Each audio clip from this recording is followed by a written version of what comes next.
All right. I wanted to post this right away so I didn't forget the conversation because I'm bad about that. So I was talking to Corey, and it was so funny because we've never compared notes on what happened in that accident.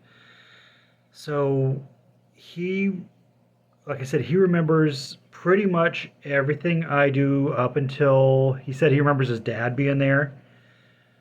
He thinks somehow we were able to drive his truck back to his dad's house, and I don't know how. I even asked him, I said, how did we get the car out from underneath the truck? And he thinks that somehow the truck rolled off of the car, and I don't remember that because he also clearly remembers seeing red paint on the underside axle of the truck at one point where he was under the truck and he saw that, so he knows how far the car was jammed up underneath the truck. So I don't recall.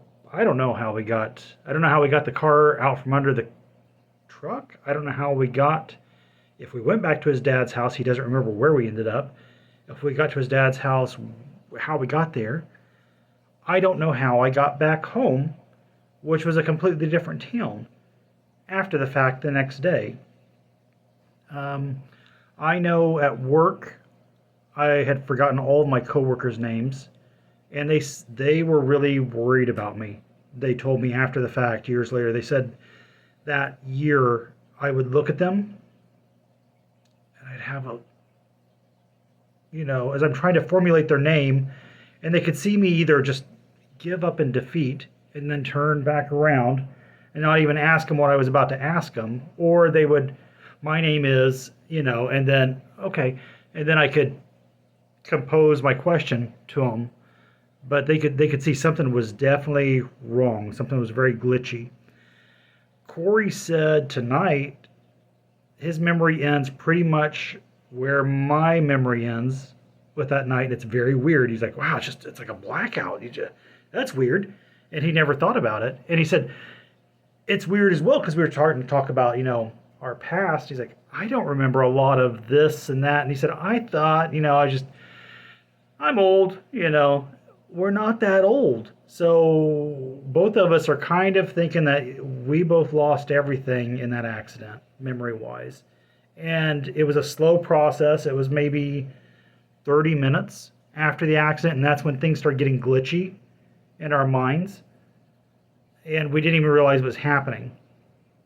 So if you're ever in an accident, it doesn't matter. It doesn't matter if your head goes back, if there's a quick forward movement, your brain can slightly move and bruise, and you need to go get a brain scan no matter how minor or even if you feel that you're fine. I know it costs money to do that, but you could, you need to do it. You need to do it. So yeah, he lost a lot of stuff as well, and we're now just realizing tonight that it all stemmed from that accident. So that's so interesting. And so I was talking to Rebecca tonight. I was also talking to Corey about it as well, about how it's so confusing. I live in a town of maybe 2,000 people, and everyone knows me. I've lived here my entire life. So everyone, when I'm out and about in town, hey, Jeremy, how you doing? And I'm like, hey, how are you doing? And I'm trying in my mind quickly to try to think, who is this person? How do they know me? When's the last time we talked? I'm filled with panic. So, and then it's like, oh my God, they're going to know that I don't know them, and they're not going to understand. It's very difficult. Difficult. And I don't think Corey goes through that. It affects him differently. And he's like, it's so weird because he works with machines, he works with robots, he works with numbers and measurements. And he said, you tell me a measurement, I can remember it for a year.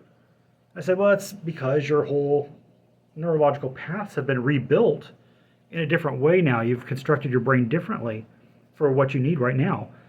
And I guess I was at the time more social and I've lost all of that. So, yeah, it's weird. And so that's why when Rebecca asked me, do you remember me back in college when I came up to visit? And yeah, I do.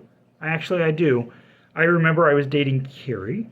I don't remember. Carrie and I dated for maybe 2 years off and on, and maybe 3 years, you know? And I don't remember. That's sad. That's sad. I don't know the dates that we went on. I don't remember our first kiss. I don't remember a lot of things. A lot of things that I should remember, and it's very sad.